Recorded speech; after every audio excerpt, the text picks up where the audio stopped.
guys, dito tayo ngayon sa ating favorite spot, ang ating training ground, Macton Bridge.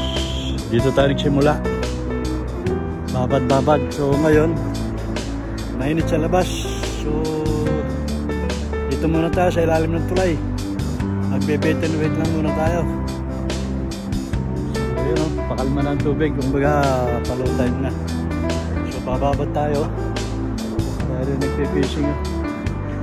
Bababad tayo. Ang ating gagamitin ngayon ay pain na isda. May isda tayo, may hipon. So ayan, dito ating tayo ng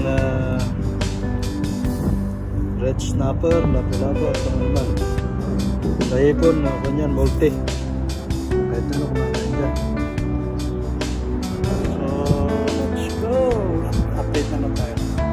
So wala tayo na ulit sa target nating lapu-lapot na si Ibrahim. Dito tayo sa maliit, magmamalakapas lahat ng hipon ng pain, hipon.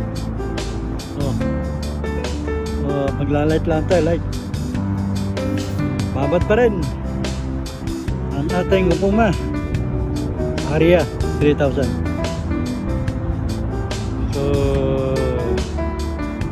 magmamalakapas lang tayo ngayon. Try natin. Oh. Ayan. Last strike din tayo. Yes! Dalawa. Dalawa.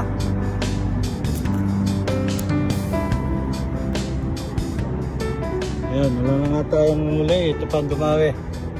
Ayan. Ang lakas kumain ng pain.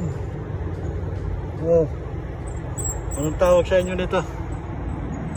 Oh. Ayun o.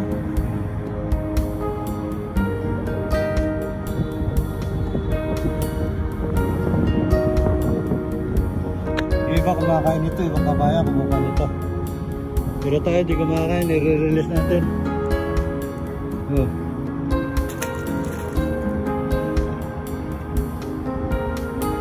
Bye-bye! So tapos na tayo, pauwi na tayo. Nakakuha na tayo ng pansigang, 4 na pirasong malakapas. Dito lang yan, sa Macton Bridge. Ang dating baluarte ni Procopio. So pauwi na tayo. Good. May pansigang na tayo ngayon. 4 na malakapas, hipon, bait and wait. Okay? Yan sila o, mayroon mga nagkukunta.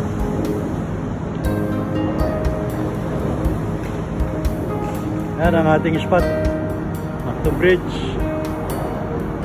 July 27. Bait and wait, Macton Bridge. Sarap ang sigang dito.